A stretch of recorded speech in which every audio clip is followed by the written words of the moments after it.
ورحمة الله وبركاته. الحمد لله رب العالمين والصلاة والسلام على رسوله الكريم أما بعد.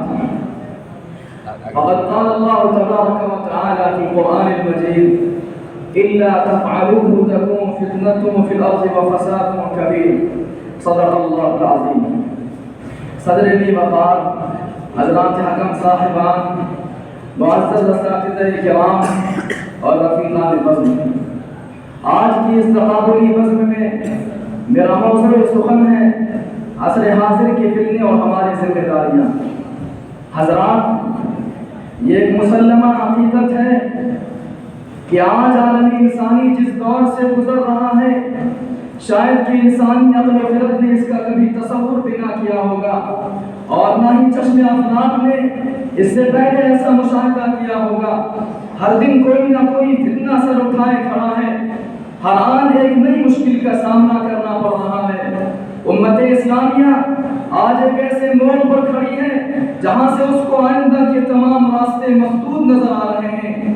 ہر ساعت و گھڑی اس کو مختلف قسم کی الغاروں کا سامنا کرنا پڑ رہا ہے۔ کہیں اس پر طاغوتی طاقتیں بم گرا کر اس کے نوجوانوں کو تباہ کر رہی ہیں، تو کہیں ننھے اور معصوم بچے یتیم ہو رہے ہیں۔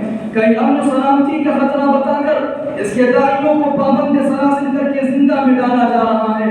غرض یہ کہ ظلم و ستم کی جتنی بھی داستانیں تاریخی اوراق میں مذکور ہیں، سب اس پر گواہی جا رہی ہے، اور یہ بیچاری اپنی طاقت و قوت کے باوجود مظلوم بن کر ان طاقتوں کو مدد کی دعائی دے رہی ہے جو زمین میں فساد برپا کرتی ہے، اس دھرتی کو بے گناہوں کے لہو سے رنگین کرتی ہے۔ اور جب ان سے کہا جاتا ہے کہ لا تفسدوا فی الارض، تو وہ کہتی ہیں انما نحن مصلحون۔ سامعین بزم، یہ وہ حقیقت ہے جس کا انکار ممکن نہیں کہ عصر حاضر میں اٹھنے والے فتنوں کا سب سے زیادہ شکار امت مسلمہ ہو رہی ہے۔ ایسا کیوں؟ آخر کیا وجہ ہے کہ جس قوم نے دنیا کی بھلائی کا بیڑا اپنے سر اٹھایا اور وہی ذلیل و خوار ہو رہی ہے؟ آخر ایسی کیا وجہ ہے کہ جس نے دنیا کو تہذیب و تمدن سے آشنا کرایا اور اسی کو وجہ اور ان جیسے القاب سے مخاطب کیا جا رہا ہے، جس نے مظلوموں کی خاطر ہمیشہ ظالم کی گردن کو مروڑا، آج وہی مظلوم بن کر ظالموں سے اپنے تحفظ کی بھیک مانگ رہی ہے؟ حضرات، رب ذوالجلال نے ہر قسم کی فتنہ و فساد کا مقابلہ کرنے کے لیے جس امت کو برپا کیا تھا، آج وہ اپنی ذمہ داریوں سے دستبردار ہو چکی ہے۔ جس قوم کے نوجوانوں کو دنیا کا رہبر بنایا گیا تھا، آج اس قوم کے نوجوانوں کی راتیں طاؤس و رباب کی محفلوں میں گزر رہی ہے۔ جس کے کندھوں پر آسمانی امانت کے تحفظ کا بار گرا ڈالا گیا تھا، آج وہ اپنی ذمہ داریوں سے بھاگ رہی ہے۔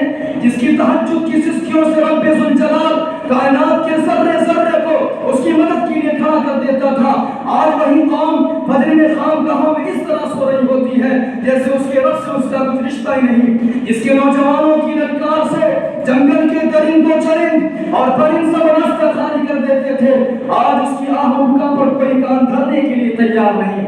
حضرات، ہماری ذمہ داری ہے کہ ہم اثرنو اپنے اندر وہ اوصاف، عادات و اطوار، اخلاق و کردار پیدا کریں جس سے ہمارا کھویا ہوا مقام واپس ملے۔ اپنے اندر ایمان کی سلگتی ہوئی انگیٹھی میں ایسی پھونک ماریں کہ وہ شمع بن کر دنیا کی تاریکی کو دور کر سکے اور دنیا پروانہ وارث پر ٹوٹنے کو مجبور ہو جائے۔ قرون اولیٰ کا مشاہدہ ہو، چہار دانگی عالم میں الفت و محبت کی نغمہ سرائی ہو، قرآن کا پیغام ہماری زندگی کا عملی نمونہ ہو، جرأت و جوانمردی کے ساتھ کھڑے ہو کر باطل کی آنکھوں میں آنکھیں ڈال کر بات کریں۔ نبی علیہ السلام کے فرمان انصر اخاک ظالما او مظلوما کی جیتی جاگتی مثال بن کر پوری انسانیت کو یہ پیغام دے کہ نہ ظلم کریں گے اور نہ ہی ظلم برداشت کریں گے۔ جو انسانیت کے قاتل ہیں ان سے کسی طرح کا کوئی سمجھوتا نہیں کریں گے۔ ہر قسم کے ظلم و ستم کا خاتمہ اور ہر نوع کی فتنہ و فساد کا سد باب کرتے ہوئے عالم انسانیت کو قوت محبت کے اس ابدی رشتے میں منسلک کر دیں گے جہاں امن و امان کی باد بہاری اور حکمرانی ہوگی۔